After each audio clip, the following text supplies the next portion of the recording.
donc nous sommes très heureux d'avoir pu collaborer avec eh bien, des partenaires congolais et des partenaires belges pour pouvoir mettre en place cette exposition qui représente les deux pays. Et cela rentre vraiment dans les priorités du centre de pouvoir collaborer en co-création, que les artistes du Nord et du Sud se retrouvent et travaillent ensemble. J'ai pas fini de parler, papa. Merci d'avoir dit que j'ai bien parlé, mais j'ai pas fini. Et donc on est très heureux de pouvoir vraiment mettre en place cette expo. L'équipe est grande, parce que vous imaginez bien qu'il y a beaucoup de travail derrière, ils sont nombreux, c'est des artistes passionnés qui travaillent depuis des mois. Il y a déjà eu une exposition en Belgique, maintenant l'exposition est ici à Kinshasa. Et avant de laisser la place à l'équipe qui va pouvoir s'exprimer, j'aimerais bien qu'on puisse, s'il vous plaît, eh bien, remercier l'équipe du Centre Wallonie-Bruxelles, l'équipe technique, l'équipe d'administration, d'accueil, qui a travaillé sur ce projet, s'il vous plaît. Toute mon équipe, on peut faire du bruit pour eux, s'il vous plaît. Merci beaucoup.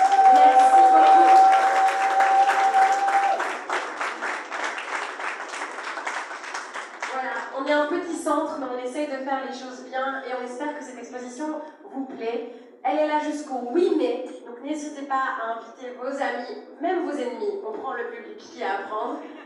Invitez tout le monde à voir ce travail collaboratif qui est vraiment exceptionnel et unique en son genre.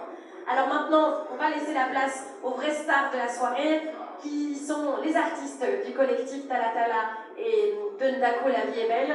Et je vais donner la parole à leur représentant, l'artiste belge francophone, M. Bram Borloo. S'il vous plaît, sous vos applaudissements.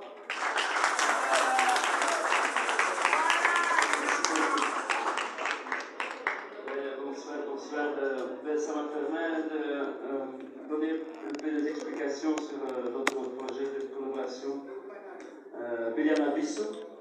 En fait, Madame Cécile parlait de mois de préparation. Il faut dire bien que c'est des années de préparation qui ont été avant cette exposition.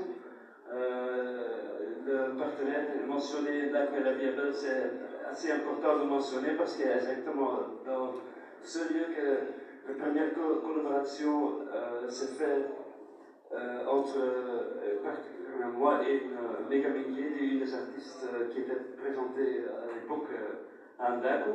Et de là est née en fait toute une initiative qui a inspiré d'abord des artistes congolais, comme on faisait le premier atelier pendant le Kinact 5 en 2021. De là, il y a toute une équipe qui s'est fondée petit à petit, d'abord avec une branche congolaise, après